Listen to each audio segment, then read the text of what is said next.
आज 2 अक्टूबर भी है, राष्ट्रपिता महात्मा गांधी की पावन जयंती। सत्य अहिंसा की क्या ताकत होती है। देश की आजादी के आंदोलन के दौरान महात्मा गांधी जी के नेतृत्व में चला भारत का स्वाधीनता आंदोलन इस बात की गवाही देता है।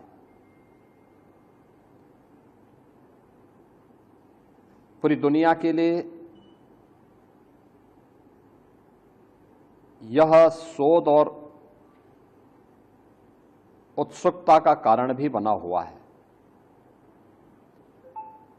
कि क्या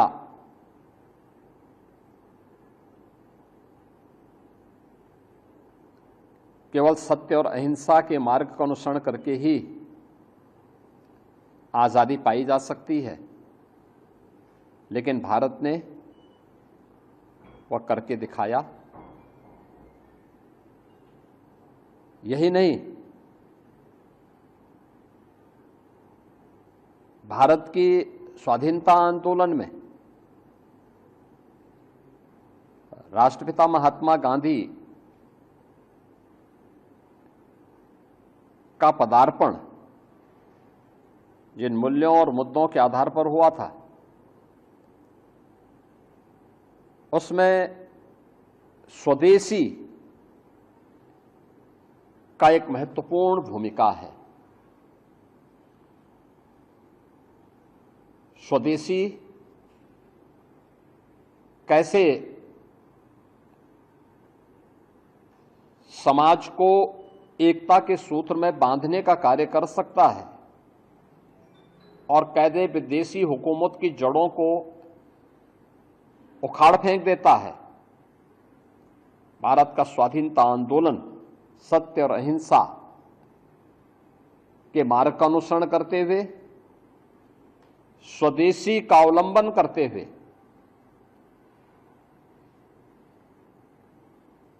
सैकड़ों वर्षों की गुलामी से भारत को मुक्त करने में सफल रहा। और दीपावली के पहले हर जनपद में एक बड़े पैमाने पर स्वदेशी मेला यूपी इंटरनेशनल ट्रेड शो की तर्ज पर करने के लिए मैंने विभाग को कहा है। आज गांधी जयंती है, तो गांधी जी की इस पावन जयंती के अवसर पर खादी में उत्तर प्रदेश सरकार 25% की छूट आज से प्रारंभ की है। हम खादी के साथ साथ हर स्वदेशी वस्तु का क्रय करें। पर्व और त्योहारों में अपने मित्रों को, परिवारजनों को, शुभचिंतकों को उसका उपहार दें और भारत के अंदर बनी हुई वस्तुओं का इस्तेमाल करके अगर हम भारत के कारीगर और हस्तशिल्पियों को आगे बढ़ाने में योगदान देते हैं तो यह भारत की समृद्धि का कारण बनेगा और भारत के अंदर स्वरोजगार और रोजगार को भी आगे बढ़ाने में मदद करेगा। दूसरा, स्वच्छता का अभियान। तो स्वच्छता राष्ट्रपिता महात्मा गांधी को सबसे अधिक पसंद थी। प्रधानमंत्री जी ने स्वच्छ भारत अभियान के माध्यम से इसे एक नई ऊंचाई दी। हर घर शौचालय, 12 करोड़ परिवारों को एक शौचालय बन गया। उनका जीवन स्तर बढ़ा, नारी गरिमा का सम्मान हुआ और साथ ही अनेक प्रकार की उन बीमारियों से, जो बीमारियां असमय मासूम बच्चों को, नौजवानों को, महिलाओं को निगल जाता था, उनकी रक्षा भी हुई और साथ साथ उनकी बचत भी हुई।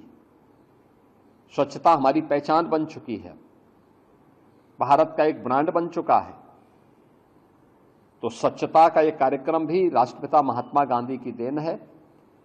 गांधी जी के उन सपनों को जो उन्होंने देश की आजादी के आंदोलन के दौरान देखे थे, उन सपनों को साकार कर रही है डबल इंजन की सरकार। आज राष्ट्रपिता महात्मा गांधी की इस पावन जयंती के अवसर पर मैं उनकी स्मृतियों को नमन करते हुए प्रदेशवासियों की ओर से विनम्र श्रद्धांजलि अर्पित करता हूं। द्वितीय प्रधानमंत्री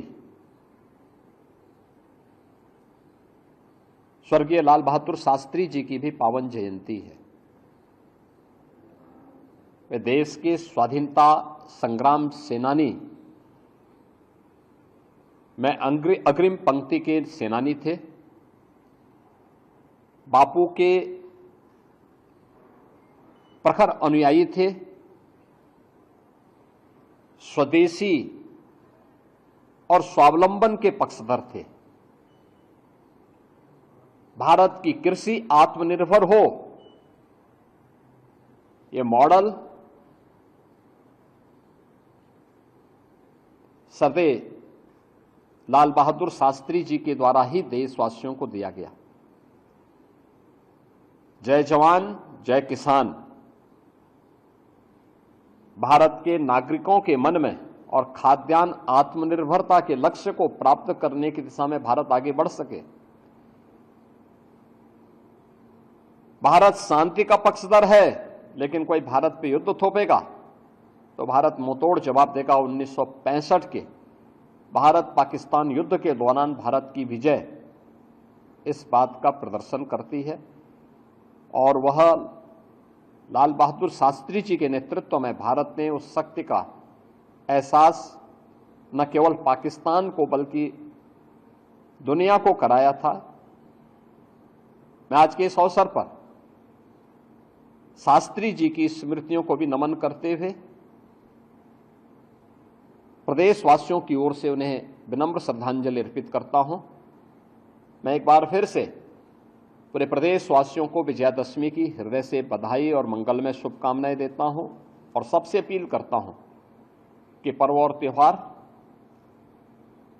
एकता, शांति और सौहार्द के प्रतीक होते हैं। हम सब इन पर्व और त्योहारों के महत्व के पीछे जो सात्विक भाव है, एकता का दर्शन है, इसके पीछे शांति और सौहार्द की जो भावना है उसको अपने जीवन में अंगीकार करें। मर्यादा पुरुषोत्तम प्रभु श्री राम का उच्च आदर्श हम सबको आगे